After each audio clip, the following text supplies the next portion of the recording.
اتخانقتوا وفجأة اختفى.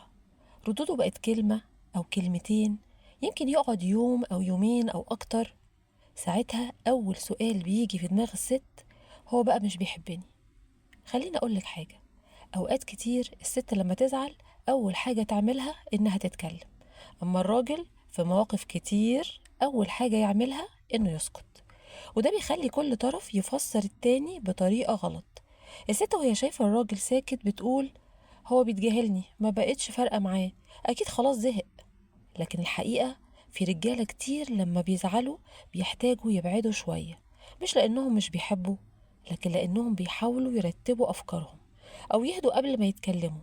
وده مش معناه إن كل انسحاب صح، لأن السكوت لو طال بيبدأ يعمل جفا، وكل واحد بيتعود يعيش يومه لوحده، يبطل يحكي يبطل يسأل، وبعد فترة الغياب يبقى عادي.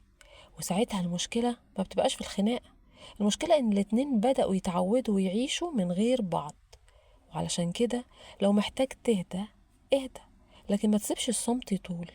ابعت رسالة بسيطة وقول أنا متضايق بس محتاج شوية وقت وهنكمل كلامنا. ممكن تمنع سوء فهم كبير. وفي المقابل الست لما تعرف إنك محتاج تهدى ما بتضغطش عليك كل شوية، اديله فرصة، لكن اتفقوا من الأول إن السكوت للتهدئة مش للهروب.